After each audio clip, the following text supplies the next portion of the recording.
Greetings, dear beautiful spirit soul that you are. It is such a pleasure to be here with you and be sharing this knowledge, these realizations. It's not, I don't make things up, or it's not my opinion in that sense.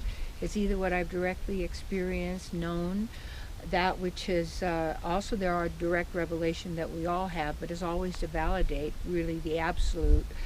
And so, and what I have learned and studied, on all my years of doing that work. And the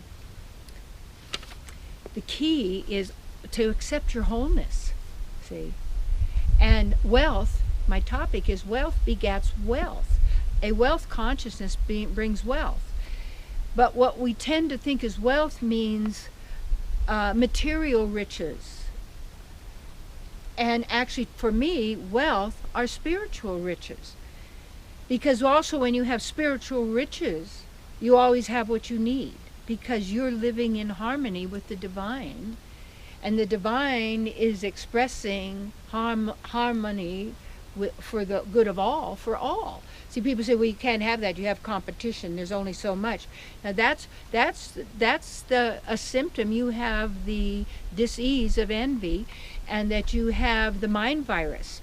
And when you've been infected by the mind virus, it produces fear and scarcity. And it, like you might even say, it takes over. It's trying to duplicate your true state of consciousness, you see. And so it'll call this the mind, but it's trying to duplicate your true state of consciousness. But your true state of consciousness is based on wholeness.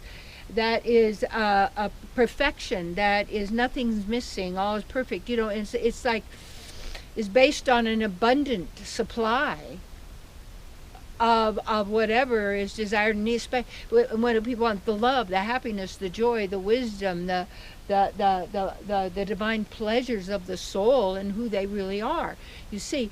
And we're taught, well, you can only get those from the stuff outside here, or if you eat this, or if you drink that, or if you sign up for this, or you get injected with this, and we're going to make this happen for you. And it's actually, this is all about the mind, you see, that fake mind. So people are fracturing themselves, and wealth begets wealth. And when you know what wealth is, that I am wealth. Say that, I am wealth. I am prosperity. Say that, I am. What do you mean? Well, the less a person really gets that means you, the more the person has been the infection of this mind virus based on fear and scarcity, lack, death, birth, suffering, pain, all of this, war, competition, all of this, winners, losers, just observe this. And when you do, you observe how it's operating with you, and you're believing that, and you're doing that. What we have control of is ourselves, you see.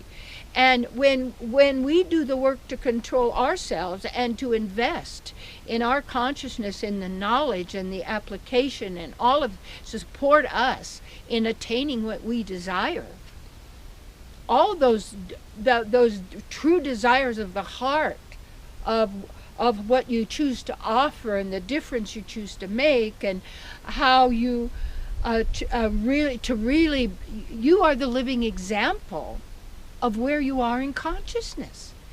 And it's all changes in the moment. And we don't need to bring in the moment before or worry of the moment next. Because when we're fully in the moment as ourselves, we are fully in harmony.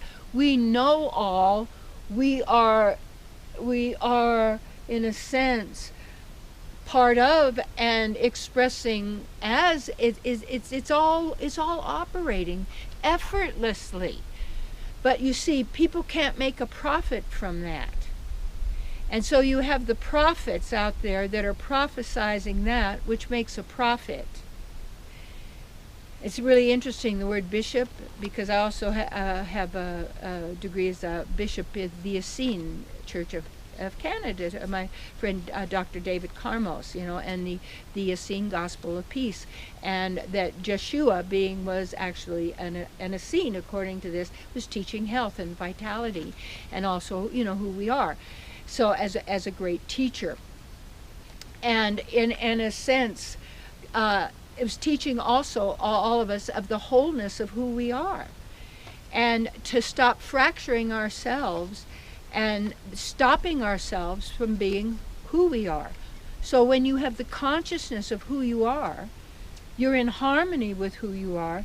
Your environment is in harmony with who you are. You are living and being in that state of the divine. And yet that takes courage to do that, because of the fear that is the foundation and purpose, using guilt, of suffering, of control, that somehow this mind virus is what it does to a human being. And how you transcend that is you have to observe it and notice how it's going and how it's been affecting you and everybody else, and recognize and realize that. And it's all a matter of our choices.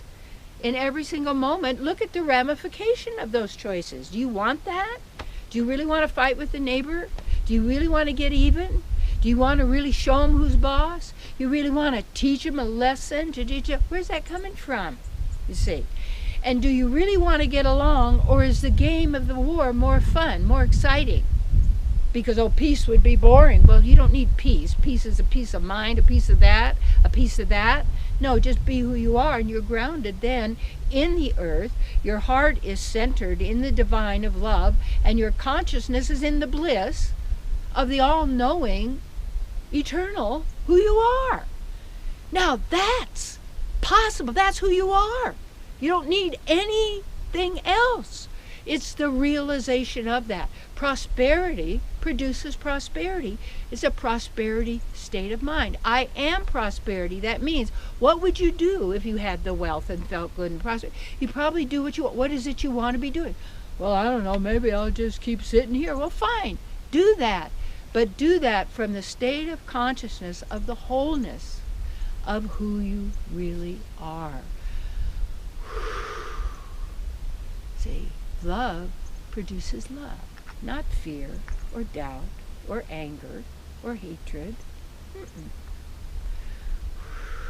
Breathe it in.